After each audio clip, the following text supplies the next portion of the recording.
Ladies and gentlemen, if we really wanted to help the environment, let's stop this debate, turn off all the lights, not debate online ever again, because there's so much overhead. I use water when I shower. I use electricity when I'm powering all my gadgets, or it takes me a car to have to go to tournaments. This debate is ultimately about where we can really help solve this problem, because it's a reality that the carbon footprints are going to exist, whether on an individual level or an institutional level. Everyone is fucking the environment. This debate is about a strategy or an approach in terms of how we look at it, and we tell you that the better way to look at it is through the shadow model as opposed to the footprint model. The fatal flaw of side opposition is that they assume all people are smart, rational, and nuanced to be able to understand these things. The point in which you say someone is immoral and you cancel them as what opening opposition said in response to my POI, or in the whole greenwashing misrepresentation you get from closing, is the point in which everyone just bitches and launches all these smear campaigns against them.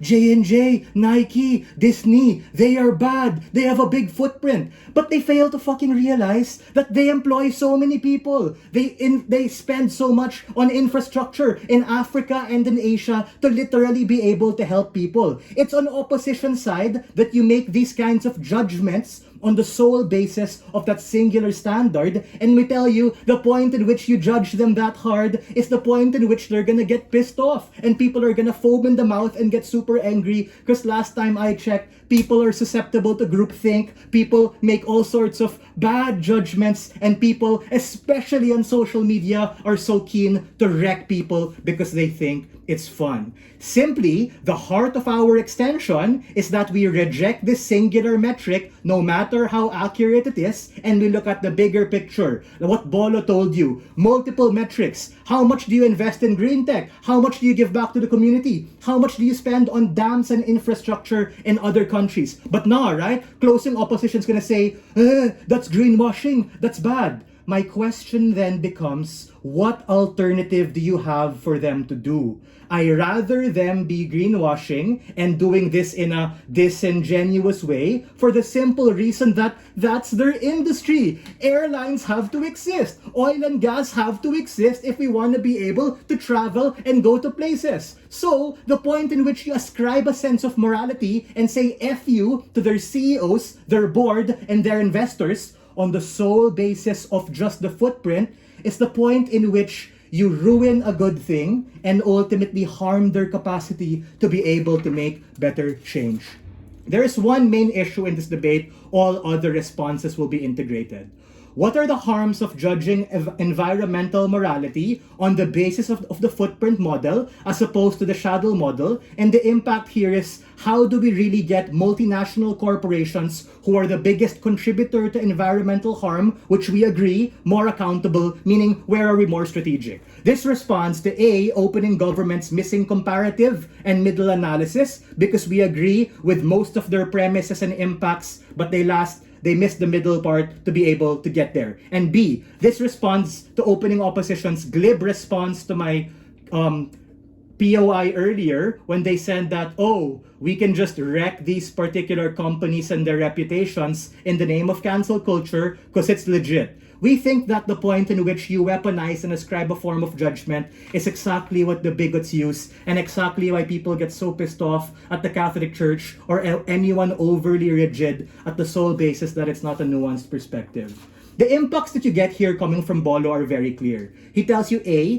the power of influence being very important in terms of individuals and corporations, and B, a very clear comparative in terms of it's not just a singular number you see, it's actually looking at what that number does. Because if you look at this particular thing from the lens of side opposition, anyone who is not green is going to be bad. Whether you're Procter & Gamble, you're Nike, you're McKinsey, you're any form of company who literally doesn't do green tech, on their side, you have less people caring about it. Sure, opening opposition, go ahead.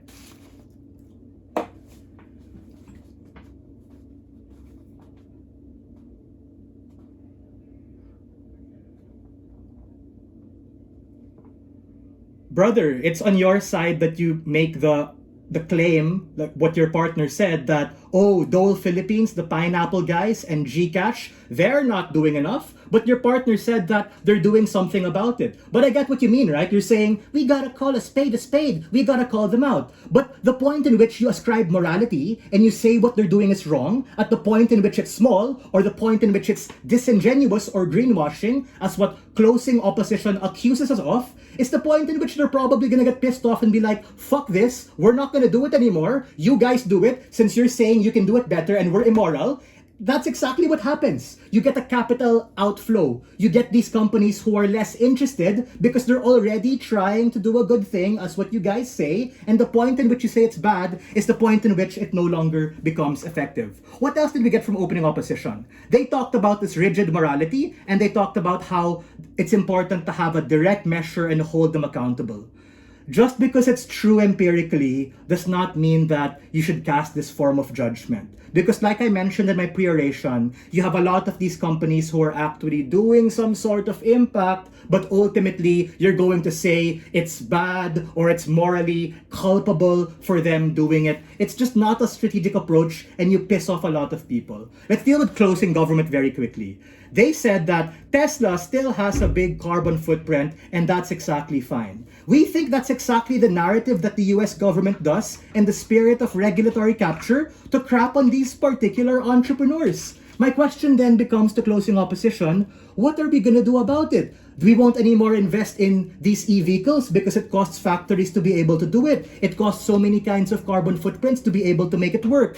You literally wreck a good thing, right? And that's exactly where you get less investment, less fucks given, less support for anyone who is not on green tech to actually care about it. Because I agree with Op, right? These multinationals are responsible. But in terms of an approach, in terms of a strategy, we don't want to vilify and demonize them right off the bat on the sole basis of one metric, which is not representative of the entire picture. If you really want to be able to go with their side is the one that actually looks at the forest super closely and says, it's bad, and doesn't really look at the bigger picture or the forest. I've never been more proud to propose.